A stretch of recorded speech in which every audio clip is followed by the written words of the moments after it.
নমস্কার। যুক্তি তর্ক সঙ্গে অর্কই আপনাদের স্বাগত। আপনাদের সঙ্গে আমি অর্কপ্রভু সরকার। একটা ছবি সমাজ মাধ্যমে কার্যত ভাইরাল হয়ে গেছে যে পাটনা স্টেশনে রাজ্যের বিভিন্ন জায়গা থেকে আমাদের রাজ্যের ছেলেমেয়েরা বসে রয়েছেন। কেউ পয়সা বাঁচাতে পাটনা জংশন স্টেশনের প্ল্যাটফর্মেই রাত্রিবাস করেছেন।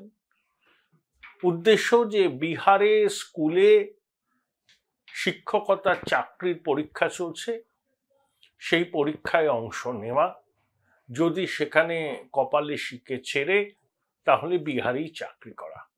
এদের অনেকেই বিএড করেছেন, বয়স বেড়ে যাচ্ছে, কিন্তু এখন তো আর পরীক্ষাই হয় না। সেই 2016 সালের পর থেকে পরীক্ষা পর্ব কার্যত চুকে গেছে এবং নিয়োগ ঘিরে যে কত বেআইনি কার্যকলাপ হয়েছে সেসব আপনারা জানেন। সুপ্রিম কোর্ট পর্যন্ত বলেছেন যে সিস্টেমেটিক করাপশন। সরকারি চাকরি মানে স্কুল কলেজে চাকরি পাওয়া একটা সামাজিক নিরাপত্তা, সামাজিক মর্যাদার বিষয়।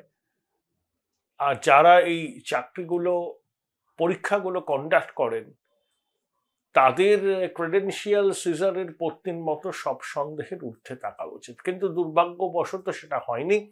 16 জুলাই সুপ্রিম কোর্টের শুনানি আছে। ইতিমধ্যে এসএসসি জানিয়েছে 8000-এর উপর নিয়োগ অবৈধ, তার মধ্যে প্রায় 1/3 নিয়োগ অবৈধ। তাহলে যারা যোগ্য তাদের চাকরি করুক, যারা অযোগ্য তাদের চাকরি বাতিল হোক, সবাই চায়, সুপ্রিম কোর্টে বলেছে। এবং যারা অযোগ্য বিবেচিত হবে তাদের কিন্তু যা বেতন পেয়েছেন ফেরত দিতে হবে। মাননীয়া বলছেন যে সুপ্রিম কোর্টের রায় স্বস্তি পেলাম। সুপ্রিম কোর্ট এসএসসিকে যে ভাষায় ভর্ৎসনা করেছেন এবং যে করাপশন হয়েছে সেটা মেনে নিয়েছেন, এবং অযোগ্যদের চিহ্নিত করা হলে তাদের চাকরি যাবে এটা পরিষ্কার তারা বলে দিয়েছেন। তাতে মাননীয়ার আর আহ্লাদের শেষ নেই। একই কথা তার এয়ার অ্যাপারেন্টের। তো এই তো অবস্থা। বিহারে গিয়ে চাকরির পরীক্ষা দেওয়ার জন্য আমাদের রাজ্যের ছেলেমেয়েরা প্ল্যাটফর্মে রাত কাটাচ্ছেন, আর এখানে মাননীয়া এবং তার এয়ার অ্যাপারেন্ট বড় বড় কথা বলে গগন বিদীর্ণ করছেন। সারা নির্বাচনী প্রচারে তাদের একটাই কথা, লক্ষ্মীর ভান্ডার, লক্ষ্মীর ভান্ডার। লক্ষ্মীর ভান্ডার দয়ার দান নয়। ভারতবর্ষের অন্যান্য রাজ্যেও এই ধরনের প্রকল্প চালু আছে, সেখানে টাকার অঙ্কটা পশ্চিমবঙ্গ থেকে বেশি। তাই শুধু লক্ষ্মীর ভান্ডার দিয়ে ভুলিয়ে রাখার যে কৌশল নিচ্ছে, আমার মনে হয় যে এবারের নির্বাচনে সেটা খাটবে না। এই প্রেক্ষিতেই মঙ্গলবার সন্ধ্যেবেলা উত্তর কলকাতার প্রধানমন্ত্রী নরেন্দ্র মোদীর রোড শো। আমি খান্না সিনেমার কাছ থেকে হেঁটে হেঁটে বিধান সরণ দিয়ে স্বামীজির বাড়ি আবার ফিরে এসে দাঁড়ালাম হাতিবাগান মোড় থেকে বাঁদিকে গিয়ে স্টার থিয়েটারের কাছে। আলাপ হলো দুজনের সঙ্গে, একজন মধ্যবয়সী অচিন্ত আর একজন 30-এর কোঠায় শুভঙ্কর। অরিত্র ব্যবসা করে, পুজোর সঙ্গে যুক্ত, রাজনীতি সচেতন কিন্তু দল করেন না। শুভঙ্কর রাজনীতি সচেতন, দল করেন না, কিন্তু দুজনেই তারা এসেছেন, তারা মোদিজিকে পছন্দ করেন এবং গণতান্ত্রিক অধিকার তারা যখন প্রয়োগ করবেন তখন মোদিজির ছবি কিন্তু তাদের চোখের সামনে ভেসে উঠবে। শুভঙ্করের স্ত্রী ধর্মে মুসলমান, বাড়ি রাজাবাজারে। ওরা হিন্দু এবং মুসলিম দুই ধর্মমতেই বিয়ে করেছে। শুভঙ্করের স্ত্রী রাজনীতি করে না, কিন্তু মুসলমানদের দেশ থেকে মোদি তাড়িয়ে দেবে, সিএ এনআরসি করে ডিটেনশন ক্যাম্পে রাখবে, এই যে ন্যারেটিভ মাননীয়া এবং তার সাঙ্গপাঙ্গরা তৈরি করছে, সেই ন্যারেটিভকে পুৎকারে উড়িয়ে দেয়। শুভঙ্করের শ্বশুর বাড়ি রাজাবাজারে, কিন্তু পরিবার বামপন্থী। শুভঙ্করের কথা শুনে আমার সেই রোমান্সে গানটাই মনে পড়ে গেল, সার্থক জনম আমার জন্মেছে এই দেশে। এটাই কিন্তু ভারতবর্ষ। এই ভারতবর্ষই আবহমানকাল ধরে আছে। ইকোসিস্টেম আর মাননীয়ার সাঙ্গপাঙ্গরা ভয় পাওয়াচ্ছেন মুসলমানদের। আসলে ভোট ব্যাংকের পলিটিক্স করেন তো, তাদেরকে তেজপাতার মতো ব্যবহার করেন, সার্বিক উন্নয়নের কথা তারা ভাবেন না। প্রধানমন্ত্রীর রোড শো একই সঙ্গে সংগঠিত, আবার জনগণের স্বতঃস্ফূর্ততার মিশেল। আমি এমন এমন মানুষকে দেখলাম যারা কোনোদিন বিজেপির দলীয় পতাকা হাতে নেন না, কিন্তু মোদিজিকে দেখবার জন্য নেমেছেন, বহুতল থেকে নেমেছেন, হুইল চেয়ারে করে দেখেছি। অসুস্থ মানুষকে ঠায় বসে আছেন। বেলা 2টো থেকেই বিধান সরণের দুদিকে লোক সমাগম, আর যত বেলা গড়িয়েছে মহাষ্টমীর সন্ধ্যার চেহারা নিয়েছে বিধান সরণ। প্রায় 2 কিলোমিটারের এই যাত্রাপথ, উপচে পড়া ভিড়, মোদি মোদি স্লোগান, রবীন্দ্রনাথের গান বেজেছে, বাঙালি সংস্কৃতিকে ধরার চেষ্টা হয়েছে, কিন্তু নমো নমো গান বেজেছে, কিন্তু কেউ কোনো কথা বলেননি। ভিড় থেকে স্লোগান উঠেছে মোদি মোদি, জয় শ্রীরাম। মোদিকে দেখে আবেগ উচ্ছ্বাস ফেটে পড়েছে। এইভাবে কোনো প্রধানমন্ত্রীকে হয়তো উত্তর কলকাতার মানুষ বহুদিন বাদে দেখলেন। 82 সালে এপিসি রোড দিয়ে ইন্দিরা গান্ধী একবার গিয়েছিলেন, তারপরে এই নরেন্দ্র মোদী আবেগে ভাসল তাপস রায়ের সমর্থনে। আমি তাপসবাবুকে ফোন করেছিলাম বুধবার সকালে। তাপসবাবু বললেন, আমি কৃতজ্ঞ যে আমার কেন্দ্রের জন্য প্রধানমন্ত্রী একটা রোড শো করেছেন। তার প্রত্যয়ী ঘোষণা, যারা শেষ মুহূর্তে ভোটের লাইনে দাঁড়িয়ে সিদ্ধান্ত নেন কাকে ভোট দেবেন, তারা মোদিজির এই রোড শোর পর তারা কিন্তু পদ্ম ফুলেই ভোটটা দেবেন। তাপসবাবু প্রত্যয়। আসলে এবিপি আনন্দকে সাক্ষাৎকার দিলেন, দেখলাম রিপাবলিকের ময়ূখ রঞ্জন ঘোষকেও 2-4 কথা বললেন প্রধানমন্ত্রী, এবং বললেন তৃণমূল অস্তিত্বের সংকটে ভুগবে, এতটা প্রত্যয়।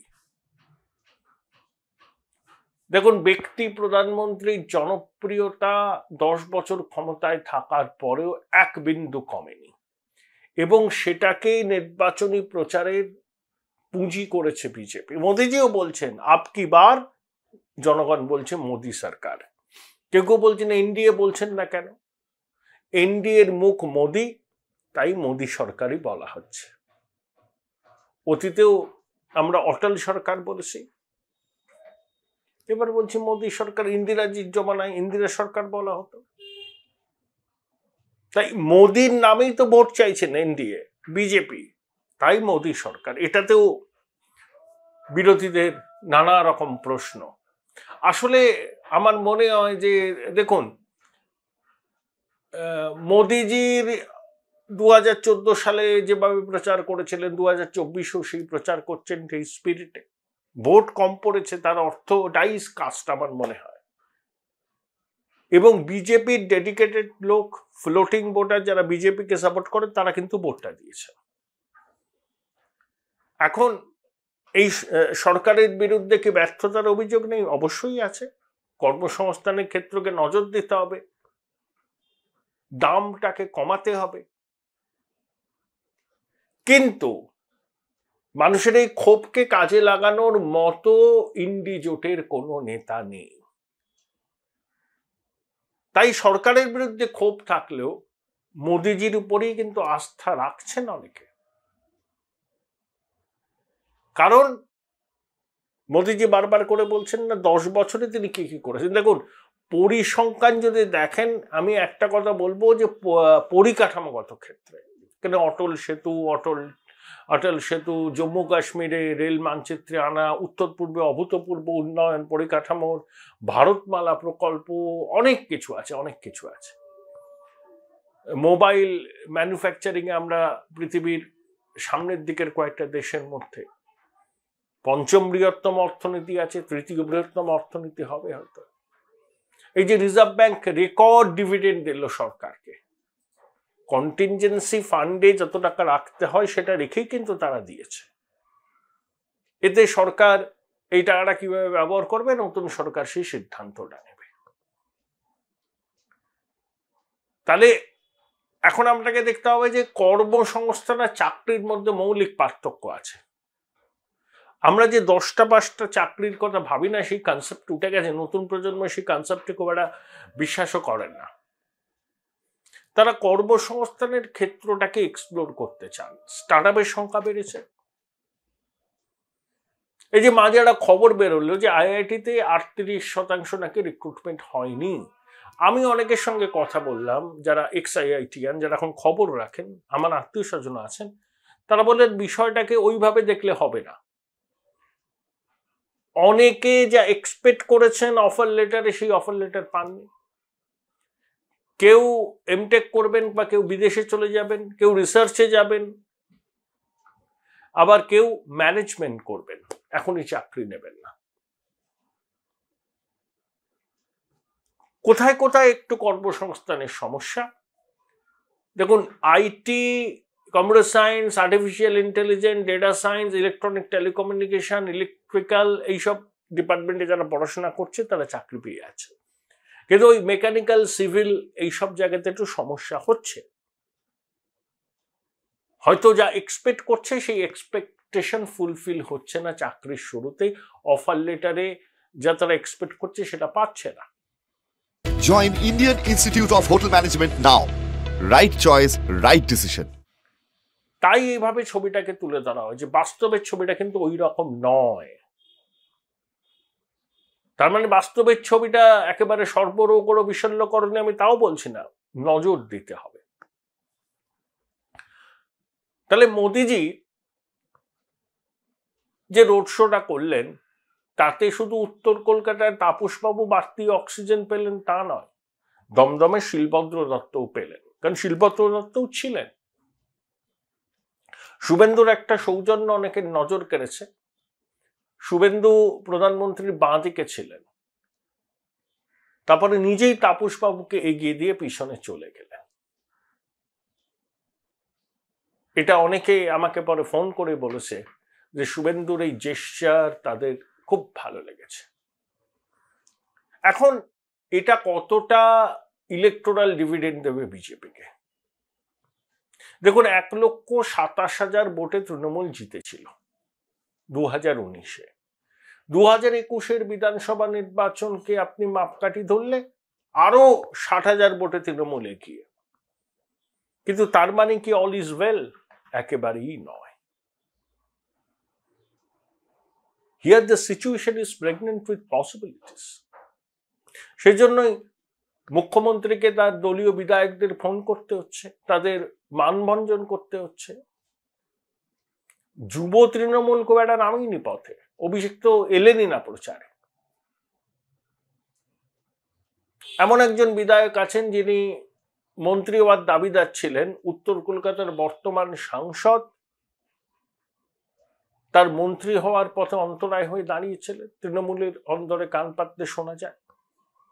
আবার কয়জনের সঙ্গে কথা বললাম, তারা খুব নিউট্রাল। তারা বললেন, দেখুন, আমাদের উত্তর কলকাতায় শশী পাঁজা ছাড়া কোনো মন্ত্রী নেই মন্ত্রিসভায়। সাধনবাবুর মৃত্যুর পর আর কোনো দপ্তরও দেওয়া হয়নি। অতীন ঘোষ আছেন ডেপুটি মেয়র, আর কলকাতা পুরসভার মেয়র দক্ষিণ কলকাতার, একগুচ্ছ গুরুত্বপূর্ণ মন্ত্রকের মন্ত্রীরা দক্ষিণ কলকাতার। তাহলে উত্তর কলকাতা চিরকালই অবহেলিত, বঞ্চিত হবে। অনেককে জিজ্ঞেস করলাম যে সুদীপ বাবু সম্পর্কে তাদের মূল্যায়ন। বলেন, দেখুন, সুদীপ বাবুকে আমরা পাই না, আমরা পাই না। উনি কখন আসেন, কখন যান, বাগবাজারের পুজোর উদ্বোধনে আসেন। অনেকে কটাক্ষ করে বললেন, উনি তো খুব বড় নেতা, উনি আর সাধারণ মানুষের কথা কি বুঝবেন? উনি তো প্রধানমন্ত্রীর একদম বিপরীত দিকে বসেন। তৃণমূলের অনেকেই বলছে যে তারা সুদীপ বাবুর দেখা পান না। বলে দেওয়া হয় বাড়িতে থাকলেও বাড়িতে নেই, দিল্লিতে আছে। একজন বললেন যে কর্মী সমর্থক দলের নেতাদের সঙ্গে যিনি দেখা করেন না, তিনি সাধারণ মানুষের সুখ দুঃখের কথা কিভাবে শুনবেন, কিভাবে পাশে থাকবেন? সেখানে তাপসবাবুর অ্যাডভান্টেজ।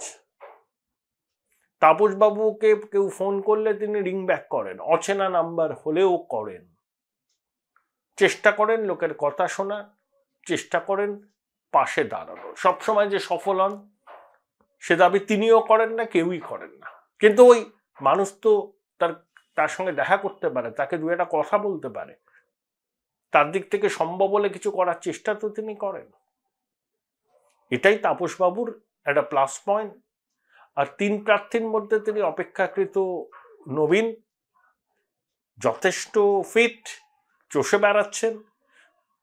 উত্তর কলকাতা থেকেই তার রাজনৈতিক জীবনের সূচনা, 52 বছরের বেশি তার রাজনৈতিক অভিজ্ঞতা, স্কুল কলেজ, এখান থেকে বিধায়ক হয়েছেন, কাউন্সিলর হয়েছেন, বউবাজার বিদ্যাসাগর আর বড়বাজারের বিধায়ক ছিলেন, বড়নগরে তো তাকে পাঠিয়েছিলেন মুকুল রায় এই সুদীপ বাবুর পরামর্শ, এরকমই শোনা যায়, যাতে বড়নগর তখন বামেদের দুর্গ ছিল, সেখানে তাপসবাবু হেরে যান, তার রাজনৈতিক কেরিয়ার শেষ হয়ে যায়। তাপসবাবুকে বিজেপির কেন্দ্রীয় নেতৃত্ব আরো 2-1টি কেন্দ্র দাঁড়াবার কথা বলেছিলেন। তাপসবাবু বলেছিলেন, যদি আপনারা টিকিট দেন তাহলে উত্তর কলকাতার কথাই আমার জন্য ভাববেন। বিজেপির এক নেতা রসিকতা করে আমায় বলছিলেন যে তাপসরাই ব্যতিক্রম, যে তৃণমূল থেকে এলেন, টিকিট পেলেন, বিজেপির কারোর কোনো আপত্তি রইল না, কেউ আপত্তি করেননি, বরঞ্চ সবাই স্বাগত জানিয়েছে, এবং তার জন্য 2-3টে সিট বলা হয়েছিল। কিন্তু তাপসবাবু বলেছিলেন, টিকিট দিতে হলে আপনারা যদি মনে করেন আমাকে উত্তর কলকাতায় দাঁড় করাবেন তাহলে ভালো হয়, অন্য কোনো জায়গায় আমি আর লড়তে চাই না, দল আমি করব, বিজেপি আমি করব শেষ দিন পর্যন্ত, কিন্তু প্রার্থী যদি হতে হয় উত্তর কলকাতা হব। এটা তাপসবাবুর ব্যক্তিগত একটা চ্যালেঞ্জ, যে এবার উত্তর কলকাতায় পদ্ম ফুল ফোটাবেন। সেই প্রেক্ষিতে যদি নরেন্দ্র মোদীর রোড শোকে দেখেন, আমি তো সাক্ষী, সুনামির মতো ভিড়, আবেগ, একদিকে সংগঠিত, অনেক জায়গা থেকে বিজেপি লোক এনেছে, আবার স্পন্টেনিয়াস ক্রাউড। আমি যাদের সঙ্গে ছিলাম তারা কিন্তু স্পন্টেনিয়াস, টুকরো টুকরো কথা কানে আসছে, কথা হলো কয়েকজনের সঙ্গে। মোদিজির অ্যাকসেপ্টেন্স আগে যা ছিল এখনো তাই আছে, হি রিটেইনস হিজ পপুলারিটি। এই যে যারা বহুতল থেকে নেমে এলেন বা যারা আশেপাশে থাকেন, সেভাবে রাজনীতি করেন না, হয়তো প্রধানমন্ত্রীকে দেখবার জন্যই এসেছেন, তাদের 40% যদি পদ্ম ফুলে কনভার্ট হয় ভোটের দিন, তাহলে তাপসবাবুর খুব একটা চিন্তার কারণ নেই, এটাই বার্তা। এবং দেখুন, রামকৃষ্ণ মঠ মিশনের একটা অংশ, ইসকন, ভারত সেবাশ্রম সংঘের কার্তিক মহারাজকে মুখ্যমন্ত্রী নির্বাচনী মঞ্চ থেকে আক্রমণ করেছিলেন। মোদিজি কিন্তু মায়ের বাড়িতে আরতি করলেন, মহারাজদের সাথে কথা বললেন, নেতাজির মূর্তিতে মালা দিলেন, তারপরে উত্তর কলকাতার বিধান সরণি দিয়ে বিবেকানন্দর বাড়িতে গিয়ে তার রোড শো শেষ করলেন। অর্থাৎ হিন্দু আবেগকে ছোঁয়া রামকৃষ্ণ মঠ মিশন বাঙালির কাছে, ভারতবাসীর কাছে একটা আবেগের বিষয়। বহু ছেলে মেয়েকে আমি জানি যারা সেভাবে ধর্ম নিয়ে খুব একটা ভাবনা চিন্তা করে না, কিন্তু তাদের মানি ব্যাগে 3 জনের ছবি থাকে, স্বামীজি, মা এবং ঠাকুর। রামকৃষ্ণ মঠ মিশনের অধ্যক্ষ মহারাজ রামকৃষ্ণ লোকে চলে গেলেন কিছুদিন আগে, কত বাড়িতে ভান্ডারা হয়েছিল। আর মুখ্যমন্ত্রী একটা অতিশয়োক্তি করার স্বভাব আছে, তো সভামঞ্চে দাঁড়িয়ে তিনি একটা জিনিস বলে ফেলেছিলেন, স্লিপ অফ টাং, ইচ্ছা করে বলেননি আমি মনে করি, কিন্তু ওনার ভোট ব্যাংকের একটা অংশ তাতে ক্ষুব্ধ হয়েছিল। তাদের ক্ষতে প্রলেপ দেবার জন্য কলকাতার মহানাগরিককে তিনি নামালেন, তিনি ভিডিও বার্তা দিয়ে আশ্বস্ত করলেন। কিন্তু রামকৃষ্ণ মঠ মিশনের একাংশকে, ভারত সেবাশ্রম সংঘকে, ইসকনকে মুখ্যমন্ত্রী আক্রমণ করলেন, কিন্তু তার যে একটা অভিঘাত তৈরি হলো মননে, সেই ক্ষতে মলম দেবার জন্য তিনি কোনো উদ্যোগ নেন না। এটা দুর্ভাগ্য। সেক্ষেত্রেই রামকৃষ্ণ মঠ মিশনের মায়ের বাড়িতে প্রধানমন্ত্রীর যাওয়া, সেখানে আরতি করা, পদযাত্রা, এই রোড শো করে বিবেকানন্দর বাড়িতে আসা সনাতন হিন্দু হৃদয়ে একটা নতুন বার্তা দিল। এবং নরেন্দ্র মোদীকে অনেকে হিন্দু হৃদয় সম্রাট বলেন, এবং তিনি যে হিন্দুত্বের পক্ষে সওয়াল করেন সেটা প্রকাশ্যে করেন, কোনো রাগঢাক করে করেন না। আমার মনে হয় মোদিজির এই রোড শোর পরে যারা শেষ মুহূর্তে সিদ্ধান্ত নেন কোথায় ভোটটা দেবেন, তারা কিন্তু প্রভাবিত হবেন। দেখুন, 2009 সালে লোকসভা নির্বাচনে বিজেপি 19% পেয়েছিল ভোট। 2014, 2019 কংগ্রেস পেয়েছিল 20% ভোট। মানে এটা ভোট ব্যাংকের ভোট, মানে কংগ্রেসের ভোট, মানে এটা কংগ্রেসের কোর ভোট। 2009 বিজেপি যেটা পেয়েছিল সেটা বিজেপির কোর ভোট। কিন্তু 2019-এ বিজেপি পেল 38% ভোট। সেই 38% ভোট হচ্ছে ওই 18% যে ভোট অ্যাডিশনাল বিজেপি পেল, এটা কিন্তু ফ্লোটিং ভোটার। এরাই ডিসাইড করেন নির্বাচনের ভাগ্য। প্রধানমন্ত্রী নরেন্দ্র মোদীর উত্তর কলকাতার এই রোড শোর পরে ভাসমান দোদুল্যমান ভোটাররা কিছুটা যে প্রভাবিত হবেন সে বিষয়ে সন্দেহের কোনো অবকাশ নেই। তার সুফল হয়তো নির্বাচনে বিজেপির প্রার্থীরা পেতে পারে।